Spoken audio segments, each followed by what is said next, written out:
আচ্ছা, লাস্ট পেজে যেটা দেখতে পাচ্ছেন ফরম্যাট স্পেসিফায়ার বা format code, just for the time being জেনে রাখেন কোন ধরনের ডাটা টাইপের ফরম্যাট স্পেসিফায়ারটা কি। ফরম্যাট স্পেসিফায়ার কি কাজ করে এটা বোঝার জন্য আমাদেরকে প্রিন্টএফ স্ক্যানএফ নিয়ে ভালো মতো একটু ঘাটাঘাটি করতে হবে।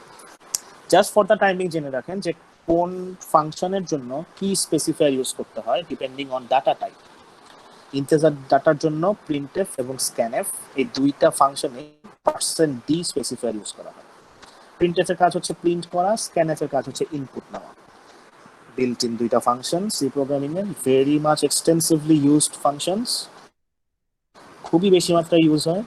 ডাটা ইনপুট নেওয়ার জন্য স্ক্যানএফ, সেই ডাটা নিয়ে কাজ করে প্রিন্ট করার জন্য প্রিন্টএফ, মানে এটা হরদম ইউজ হয়। ওকে, আচ্ছা, ক্যারেক্টার টাইপ যেটার ইন্ট হচ্ছে, যেটা কিওয়ার্ড হচ্ছে 4, এটার জন্য হচ্ছে %c, মানে দুই ধরনের ফাংশনই %c ইউজ করা হয় স্পেসিফায়ার। ফ্লোটের জন্য হচ্ছে %f। ডাবলের জন্য হচ্ছে প্রিন্টএফ এর ক্ষেত্রে আমরা %f ইউজ করব, বাট স্ক্যানএফ এর ক্ষেত্রে আমরা %lf ইউজ করব। তবে এই জিনিসটা সম্ভবত এখন ডাবলের ক্ষেত্রে প্রিন্টএফ এও %lf ইউজ করা যায়। এখনকার কম্পাইলার গুলোতে অনেক আপডেট আসছে, সেই ছোটখাটো ভুলগুলো আগেকার যে উইক কম্পাইলার গুলো ছিল তাদের জন্য ম্যাটার করত। তো এখনকার যে হাই লেভেলের কম্পাইলার গুলো আসছে এগুলো হয়তো বা খুব একটা ম্যাটার করবে না। সো এলএফ দিয়ে বোঝাচ্ছে হচ্ছে লং ফ্লোট। ফ্লোটের এক্সটেন্ডেড ভার্সনকে বলা হয় হচ্ছে ডাবল। সো ডাবলকে আমরা বলে থাকি হচ্ছে লং ফ্লোট। এফ দিয়ে বোঝায় ফ্লোট, সি দিয়ে বোঝায় 4, আর ডি হচ্ছে ব্যবহার করা হয় ইন্টিজারের জন্য।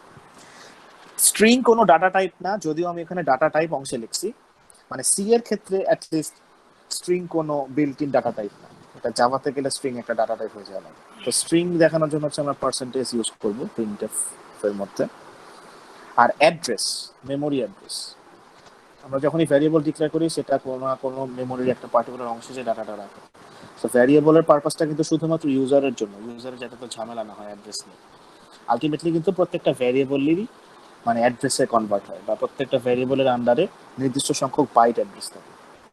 তো আমি যদি কোনো কারণে আমার যদি ইচ্ছা হয় আমি অ্যাড্রেসটা প্রিন্ট করে দেখতে চাচ্ছি, সেক্ষেত্রে আমরা %u বা %x স্পেসিফায়ার ইউজ করি।